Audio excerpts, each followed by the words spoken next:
the day my stepdaughter handed me a $2,000 check and told me my 45% stake in the studio was a gift, I knew she had made a fatal miscalculation. She forgot that I was the one who taught her how to back up her high school term papers to the cloud, and she absolutely forgot that in 32 years as a nurse anesthetist, my entire career hinged on documenting every milligram, every timestamp, every signature. That single oversight was the reason she would eventually wind up scrubbing cat hair off velvet backdrops in a shirt that said Paws-itively Guilty, while every receipt that printed from our register spelled out her perjury conviction number. My name is not important. What matters is that I spent 32 years in operating rooms, watching surgeons cut and stitch, knowing that if I misplaced a decimal on a propofol infusion, the patient would never wake up again. I learned to be precise, to keep records like scripture, and to never throw away a piece of paper that had a date and a signature on it. When I retired at 54, I had an $88,000 pension payout sitting in my credit union account, a rambling house full of rescue cats, and a stepdaughter named Leela who had just lost her father.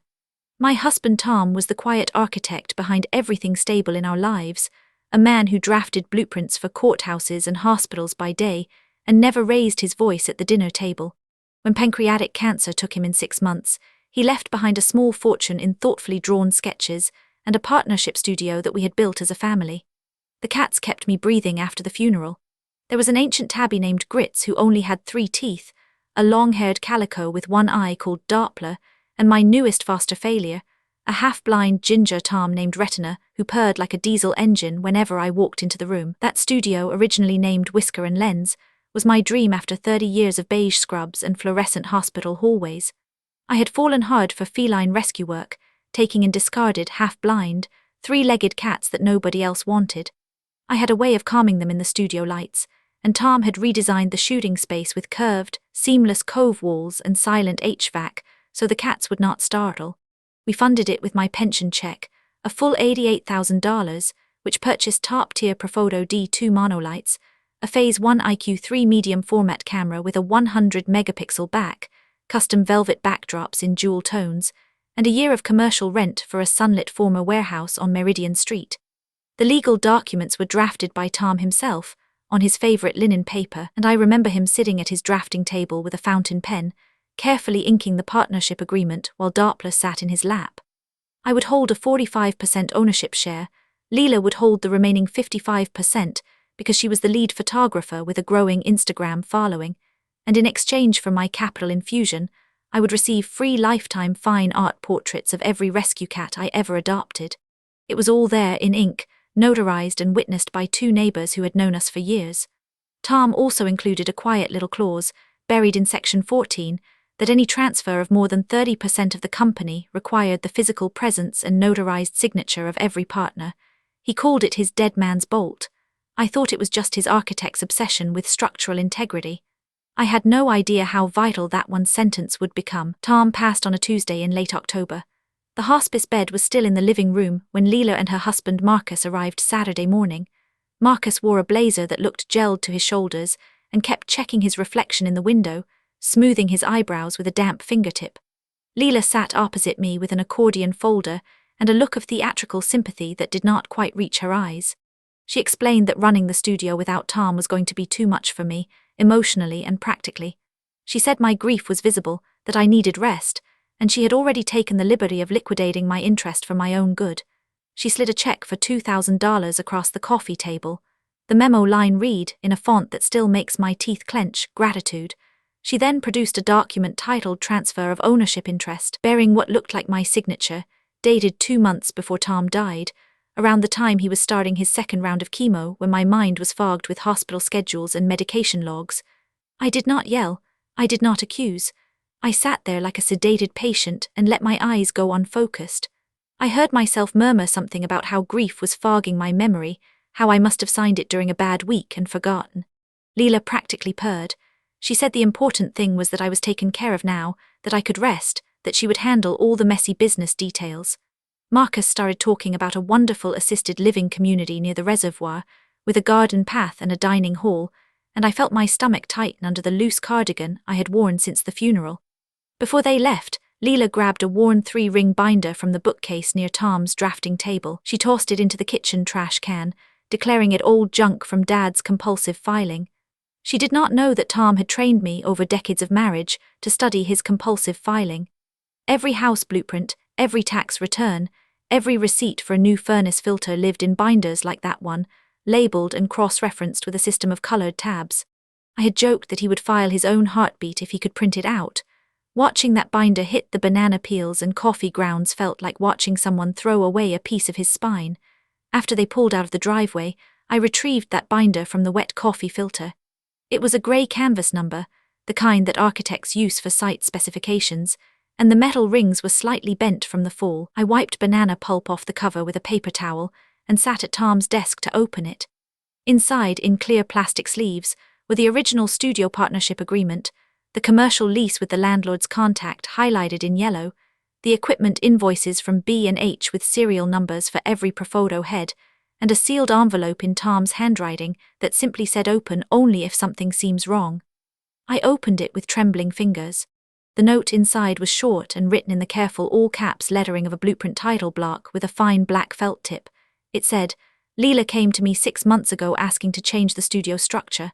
I refused. If you are reading this, she is trying again. Do not trust her. Save the studio and the cats. Protect your ownership. There is a backup." Tucked behind that note was a USB drive with a blue label, and on the label Tom had scribbled Cloud Keys. I also found, slipped into the back pocket of the binder, a letter from Tom's estate attorney that I had apparently missed in the grief fog. It was typed on heavy letterhead, dated 2 days after his death, and said in part, per Mr. Thomas's explicit instructions, "I have instructed First Commonwealth Bank to freeze any transfer of ownership of Whisker and Lens, unless both partners appear in person, and provide government identification and a notarized signature. This freeze remains in effect until removed by a court order or by the mutual, in-person appearance of all registered owners." He truly had built a dead man's switch into the financial foundation of the studio, a trapdoor that could only be opened if I stood there willingly. That letter told me 2 things. First, Leela's forged transfer was legally worthless without my physical presence at the bank. Second, the trap they were setting for me would require them to bring me to that very bank where the truth could be sprung.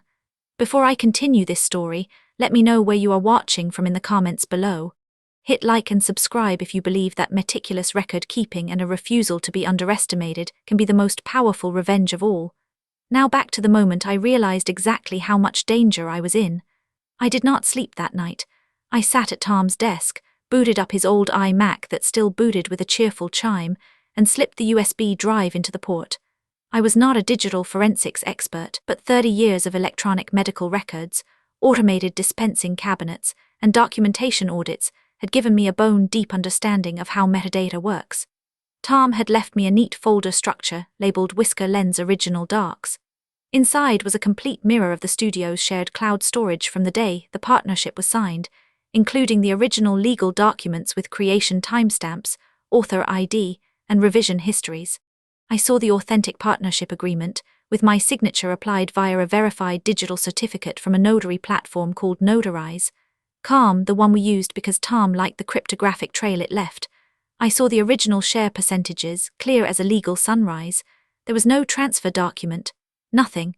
The metadata on the partnership agreement showed it was created on February 14 at 8:14 p.m., a day I remembered because Tom had brought me roses, and we had signed the papers after dinner with Leela present. The digital certificate was time-stamped to the exact second, and the notary's digital seal was embedded with a blockchain hash that could be verified on a public ledger. That folder was my anchor in reality. I also noticed that Tom had included a simple text file named Manifest, TXT, with a list of every file that should be there, including checksums. I would use that later to prove what had been surreptitiously added. What Leela and Marcus did not know was that I could still appear foggy and scared, while my mind was building a case like a surgical checklist.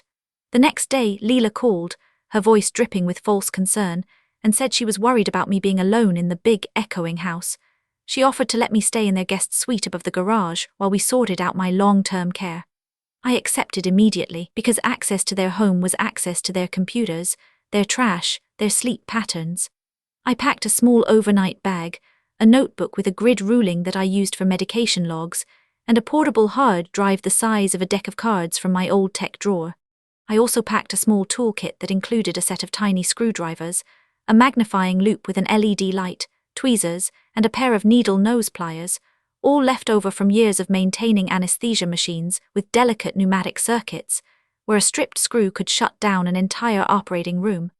I moved into the enemy's house the next day, leaving the cats in the care of a trusted rescue volunteer named Ruth, who promised to send me daily photo updates. The guest suite was above the garage, which meant I shared a wall with Marcus's home office. The first week, I did nothing but rest and shuffle around in a cardigan, occasionally crying softly when they were within earshot. I wanted them to see a broken, financially illiterate old woman who could be managed with a $2,000 check. I ate their food, I watched their television, I let them patronize me. Marcus, in particular, spoke to me in a loud, slow voice as if I had suddenly become hard of hearing, and Leela kept offering me warm milk before bed. While I played that role, I listened. Every evening after the sun went down and the house settled into a hum of forced air, I would sit in the armchair against the shared wall and press a glass tumbler to the drywall. The sound carried conversations with horrifying clarity, especially in the frequency range of human speech. I had learned this trick years ago in a poorly soundproofed anesthesia break room, where I could hear surgeons discussing cases through the wall. Now I used it to map out a crime. I kept a spiral notebook with the date and time of every overheard snippet, just like a patient chart. I heard Marcus pacing on phone calls, his voice pitching up and down, saying things like, "The Petit wire needs to clear by Friday," or "The social transfer can't happen until we have the full admin rights. We're stuck until we get her in front of a notary." Petit, I learned from a quick search on my phone while pretending to nap, was a national pet store chain that had just rolled out an in-store luxury portrait division and was buying up independent studios with built-in social media followings to jumpstart their brand. They wanted Whisker and Lens badly. The follower count on the studio's Instagram was north of 220,000, and the TikTok had 500,000 followers obsessed with videos of Persian cats in tiny cowboy hats. Leela had been the face of those accounts, but the original registration was tied to Tom's email and my secondary phone number for recovery codes, a detail I had forgotten until the glass tumbler brought it back. One night I heard Leela say, "We have the 45% transfer document signed, but the platform requires a live identity confirmation for any account with over 200,000 followers when ownership changes." The help desk said they need a video call with the old lady or a notarized hard copy of her driver's license next to a written consent form. Marcus cursed and said they would have to manufacture a reason to take her to a notary. That was my leverage. They needed a live action from me, a real signature and a government ID scan. They could not simply forge it without triggering the platform's security protocols and Petit's legal review. The forged transfer they had shown me was a decoy, a piece of paper to make me feel defeated and compliant, softening me up so I would not question whatever they asked me to sign next. The real prize was the $380,000 wire from Petit that Marcus kept referencing in panicked, late-night phone calls to someone named Chet. Leela also had a habit of printing and immediately shredding documents that she considered embarrassing or incriminating. The shredder in Marcus's office was a cross-cut model, the kind that turns paper into confetti, but I have reassembled shredded nursing schedules during strike planning years ago when management tried to bury evidence of understaffing, so I knew patience and tape. One afternoon while they were both out at a long brunch with a couple from their country club, I slipped into the office. I had already noted that the door had a weak spring lock that could be popped with a credit card.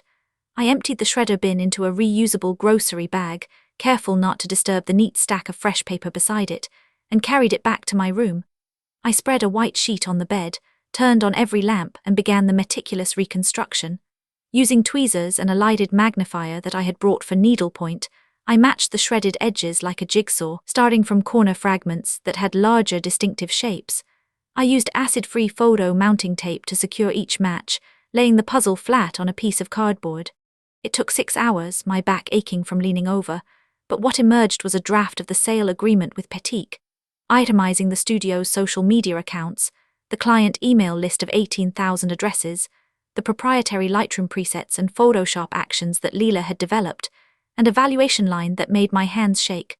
Total consideration, $380,000, with a 2% finder's bonus for the intermediary. The intermediary was listed as Clearwater Media Solutions, a shell company that, based on the tax ID number I later looked up through the state business registry, was registered to Marcus himself. Taped to the back of that reconstructed page was a sticky note in Leela's handwriting that said Marcus's cut, 2% of 380. I photographed every reassembled page with my phone, using a ruler in the frame for scale, and uploaded the images to an encrypted folder on my portable drive that I had named Exhibit A. The household accident that opened the final door happened on a Sunday afternoon when a pipe burst under the kitchen sink. I was sitting in the living room, pretending to doze with one of Marcus's unreadable financial magazines on my lap, when I heard a pop and then a sharp hissing spray. Marcus ran into the kitchen and started screaming for Leela to call a plumber, but the plumber they reached quoted a 4-hour emergency response time, and Marcus's voice went up an octave. Water was pooling on the hardwood floor, soaking into the baseboards, and Marcus could not locate the water shut-off valve because he had no idea where it was. He was pacing in expensive Italian loafers, getting wet, and his panic was pure, distilled helplessness. I walked into the kitchen carrying a pipe wrench from the garage and a pair of channel locks I had noticed in a rusty toolbox near the water heater. Tom had taught me to use those tools during a bathroom remodel 15 years ago, back when I still remembered that my hands could fix things. I dropped to my knees, reached into the cabinet, and turned the small stop valve under the sink to stop the flow. Then I dismantled the corroded compression coupling, which was the source of the leak, cleaned the threads with a wire brush, and replaced a cracked 3-inch section of copper pipe with a new piece from the junk drawer that contained an assortment of plumbing fittings. I used Teflon tape from my own toolkit for the threads, tightened everything, and turned the water back on. The whole repair took under 20 minutes. I came up from the job with calcium deposits on my forearms, and the distinct feeling that neither of them had ever held a tool in their lives. While I was under the sink, I noticed that the water had already soaked a cardboard banker's box that was shoved in the back of the cabinet, its bottom now a soggy mess. The box was full of what looked like tax papers and file folders, and I could see the Petite logo on one of the swollen folders, the ink starting to bleed. I did not touch it directly. Instead, I called out that there was a box of papers getting ruined, and Marcus rushed over, grabbed it, and carried it to his office, muttering about water damage. I glimpsed a label on the side that said Clearwater M.S. Incorporation in marker. I knew I had just found a new source of evidence, and I also knew that Marcus would likely try to dry those papers on the card table in his office, which meant I could later photograph them. That evening, Leela looked at me differently, like she suddenly remembered I had built things before, but she did not connect the dots to the fact that building things requires a logical, sequential mind. She just saw the old nurse who could fix stuff, so why not use me? The next morning, Marcus handed me his laptop and asked if I could do something about the slow fan noise because it was distracting him from important calls. He said it in a tone that suggested I was now the household handyman, and I smiled and said I would take a look. His laptop was a 15-inch MacBook Pro, a few years old, with a fan that was grinding because the air intake was clogged with dust and the bearings were dry. I recognized the model from the operating room, where some anesthesiologists used them for monitoring. Best of all, it had no password on the local account. Marcus had his face in his phone, pacing the hallway. I opened the laptop like a surgeon opening a sterile tray, removed the bottom case with a pentalobe screwdriver from my kit, and located the fan. While pretending to clean it with a can of compressed air I had asked Leela to fetch, I navigated to the cloud storage folder that Tom's USB drive had taught me to recognize, a shared Dropbox linked to the studio's business email. There, sitting unencrypted in a folder called Transfer Docs, was the forged transfer document, the one with my supposed signature. I right-clicked and selected Get Info. My pulse started a slow, steady climb. The document had been created on a date 6 weeks after the supposed signing date, specifically at 11:17 a.m. on a Monday when I knew I was at the oncologist's office with Tom. The author field displayed Leela's full name, tied to her personal Microsoft account. The revision history showed she had started with a blank template of the partnership agreement, deleted the original ownership clauses, and pasted a scanned image of my signature. I clicked through the version history, my fingers steady on the trackpad, and saw the exact moment the signature image was added, replacing a placeholder that said Insert Signature here. I exported the entire version history as a PDF with all metadata stamps visible, including the IP address of the computer used, which resolved to their home router's static IP. Then I looked deeper. In Leela's photos folder, inside a subfolder called Old Cards, I found a digital image of a birthday card I had sent her 5 years ago, the one with the kittens in party hats that I bought at a Hallmark. My signature on that card matched the forged signature down to the slant of the Y, the loop of the L, even the small dart of the eye that I always placed to the right of the stem. I copied that image file as well, noting its creation date. Next, I opened the folder labeled Petit Deal. It contained the final sale contract, correspondence with a Petit acquisitions manager named Dana, and a spreadsheet tracking the $380,000 wire transfer into Marcus's shell company account at an online bank called Relay. I used a tiny USB-C micro SD adapter, the kind that's barely bigger than a fingernail, to copy everything onto a card I slid into the laptop's SD slot, then zipped the originals and transferred them to my own encrypted cloud storage. I did not delete a thing. I wanted the evidence exactly where it was for the people who would come behind me. I spent an extra 10 minutes simply blowing dust out of the fan, carefully applying a single drop of light sewing machine oil to the fan bearing with a needle dropper from my kit, and wiping the screen so Marcus would not suspect anything beyond compliance. Later that week, I excavated the water-damaged box that Marcus had moved to a corner of his office. He had spread the papers out on a folding card table under a ceiling fan to dry, and they were now crinkled but legible.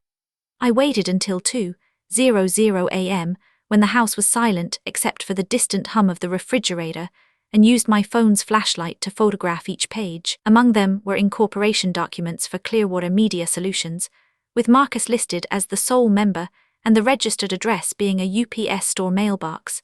There was a letter from a virtual office service, a credit card statement showing a balance of $40,000, and a draft letter from Leela to Petit promising that the elderly minority partner would not contest the sale because her mental state is fragile and she trusts me implicitly.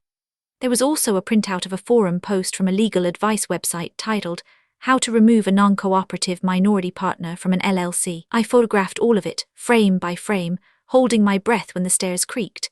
The evidence was now a mountain, not a molehill. A few days later, I contacted the compliance department of First Commonwealth Bank, using Tom's name and the account number from the original partnership files. I dialed from my cell phone while sitting on a bench in their backyard, near a birdbath that offered no shade. I explained that I was a joint owner, that I had reason to believe a fraudulent transfer of assets was in progress, and that I needed to speak with someone about a suspicious wire connected to identity theft. The bank connected me with a woman named Evelyn who worked in their financial crimes referral unit. She had the calm, clipped tone of a forensic accountant, and she did not interrupt me once during my 30-minute explanation. I walked her through the forged transfer, the metadata, the Petit contract, and the dead man's bolt clause Tom had placed. When I finished, she said she would freeze any pending outflows from the account while they reviewed the documentation I would be sending. I uploaded the reassembled shredder scans, the metadata files, and the Petit correspondence that same afternoon to a secure portal she provided. 2 days later, Evelyn called back and said she had coordinated with the bank's general counsel and had already filed a suspicious activity report with FinCEN. She also confirmed that the dead man's bolt Tom had placed on the account was still active. No transfer of partnership funds or sale of business assets could proceed without my notarized signature and physical presence at the branch. She asked if I would be willing to assist law enforcement by attending the scheduled signing that Leela had been setting up with the notary and the Petit representative. I said yes without a heartbeat of hesitation. Evelyn sent a courier to my volunteer cat-sitter's house, Ruth's address, with a small envelope containing a digital voice recorder, disguised as a ballpoint pen, and a lapel brooch that contained a wireless transmitter with a range of 300 feet. The note with it said to wear the brooch to the bank appointment, and that detectives from the Financial Crimes Unit would be listening from an unmarked van. But I needed to know, for my own soul, whether there was any humanity left in that girl I had raised since she was 11, the one who used to sit on my lap and sort through my earring collection, the one I taught to ride a bicycle on the asphalt driveway without training wheels. I needed to extinguish the last ember of family loyalty before I pulled the trigger, so I staged a test. I had brought from home a bottle of sublingual nitroglycerin tablets, a holdover from a brief angina scare I had 2 years prior but no longer needed.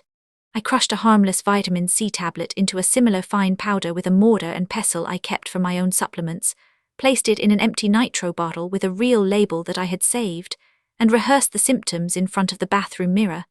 I waited for a moment when Leela and Marcus were both in the living room, surrounded by the Petit contracts spread out on the coffee table, a pitcher of iced tea sweating rings onto the wood.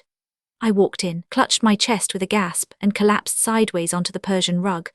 I let my body go limp, my breathing ragged, and I made a soft gurgling noise that was uncomfortably real because I had heard that sound too many times in the recovery bay. I saw Leela's head turn. Her eyes flicked from my face to the stack of contracts. She stepped over my body, careful not to trip on my outstretched wrist, and grabbed a pen that had rolled near my knuckles. She did not check my airway. She did not call 911. She did not even touch my shoulder. She just muttered, "Oh, for the love of God, not now," and walked back to her laptop, resuming her typing as if I were a dropped laundry basket. I watched Marcus, hoping for some flicker of humanity. He simply looked down at me, then back at his, and said nothing. I lay there for another 40 seconds, breathing shallowly, while the air conditioning vent hummed and the ice cubes melted in the pitcher. I counted the seconds by the ticking of the grandfather clock in the hall. 40. Then I sat up, brushed off my blouse, and said it must have been a dizzy spell. Leela glanced over and said she was glad I was okay, her voice flat as a shadow on a cloudy day. That was the moment my stepdaughter died to me. The woman who remained was just a target. The confrontation was set for a Thursday afternoon at the downtown branch of First Commonwealth Bank. Leela told me we were going to finalize the studio paperwork so I wouldn't have to worry about taxes anymore, and that she had arranged for a nice lunch afterward at that bistro I used to like. I dressed in a clean blue blouse and navy slacks, carrying a tote bag that held a notepad, the recorder pen clipped to the pocket, and the lapel brooch pinned over my heart. I had also placed a folded manila envelope containing printed copies of all my evidence in a zippered compartment. When we arrived, the bank lobby smelled of coffee and paper. Marcus guided me with a light hand on my elbow, his smile tight. We were led to a small glass-walled conference room where a notary public with a stamp collection, a young woman from Petik's legal department named Cynthia, who had a binder with the company's logo embossed in silver, and a banker named Charles sat waiting. Leela slid a document across the polished table. It was titled Certification of Account Ownership and Identity. She explained, in her softest, most soothing voice, that I just needed to sign where the yellow sticker indicated and present my driver's license so they could transfer the social media handles to the new company, and then I would be free to retire, free of all burdens. She placed a pen in my hand. I set it down gently on the wood. I said, "You can't forge a future on a stolen signature, Leela." The notary's eyes went wide and she pulled her notary journal closer. Cynthia froze with her coffee halfway to her lips. Leela's smile became a brittle, thin line, and behind her Marcus's jaw tightened like a steel cable. She whispered that I was confused, that the grief had finally broken my mind, and that we could discuss this at home, that I needed to rest. I did not raise my voice. I pulled the manila envelope from my tote bag and laid out, one by one, the forensic evidence on the polished table, the metadata printout showing the forged document creation date 6 weeks after my supposed signature, highlighted with yellow marker, the IP address matching their home network, printed in a table, a screenshot of Leela's photos folder with the birthday card signature, side by side with the forged document, the reassembled shredder pages, carefully mounted on cardstock, detailing the $380,000 sale and Marcus's finder's fee. The email from Marcus to Petik that I had printed, where he wrote, "The old lady will never figure out how cloud storage works. We just need her driver's license and a notary stamp, and it's done." I spread them like a winning hand of poker. The compliance officer Evelyn appeared at the conference room door, her expression grim, along with 2 detectives from the financial crimes unit who had been waiting in the lobby. Marcus tried to bolt, knocking over a decorative fern, dirt spilling across the beige carpet in a dark smear. Leela started to cry, real tears this time, and said it was all a misunderstanding, that she was trying to protect the business, that Tom would have wanted it streamlined for my sake. Cynthia from Petik excused herself immediately, her face pale, stating that their offer was withdrawn pending a fraud investigation and that she would be taking copies of everything for her legal team. The detectives, wearing plain suits, read both Leela and Marcus their rights. I heard the words forgery, attempted grand theft, and conspiracy to commit wire fraud in the metallic air of the room. Someone handed me a bottle of water.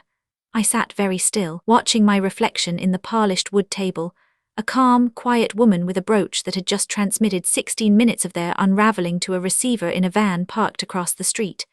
The aftermath took months of legal proceedings, but I was prepared. The original partnership agreement, combined with the forged document, and the dead man's bolt clause Tom had so cleverly inserted, gave me a clear civil claim for reclamation of my 45%, while the fraud rendered Leela's 55% forfeitable under the partnership's morality clause. That clause, which Tom had insisted on, stated that any partner convicted of a crime involving the business would surrender their equity.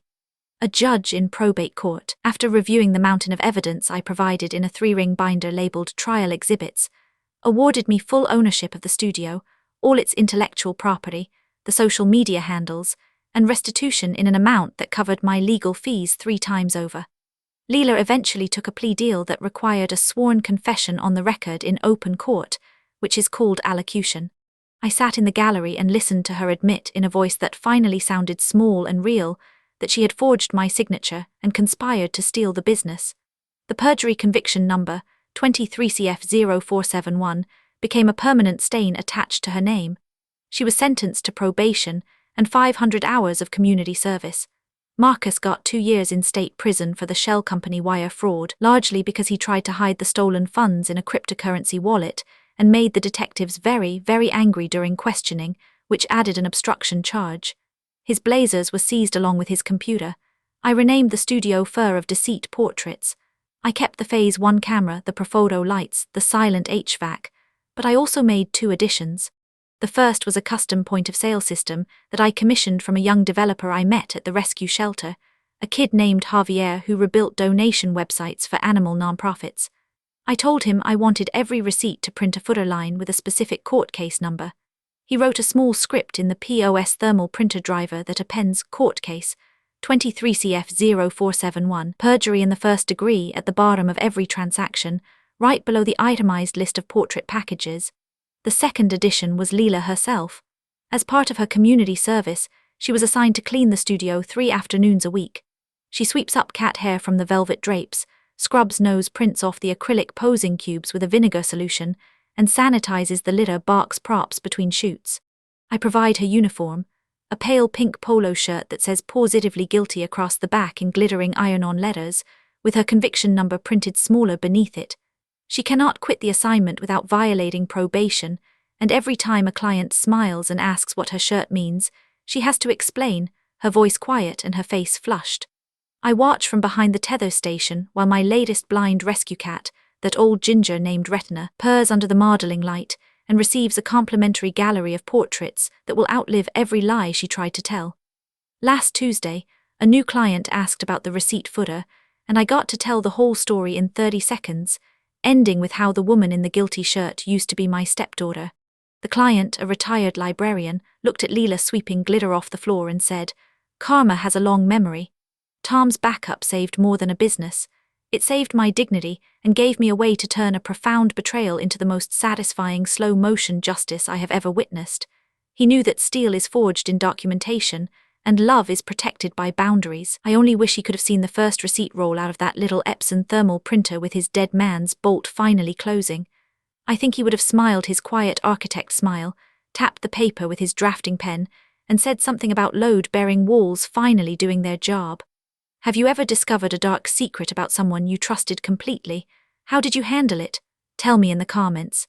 If this story resonated with you, please like and subscribe, because the world needs more people who believe that paper trails and righteous pettiness can topple even the slickest schemes. I will see you in the next one.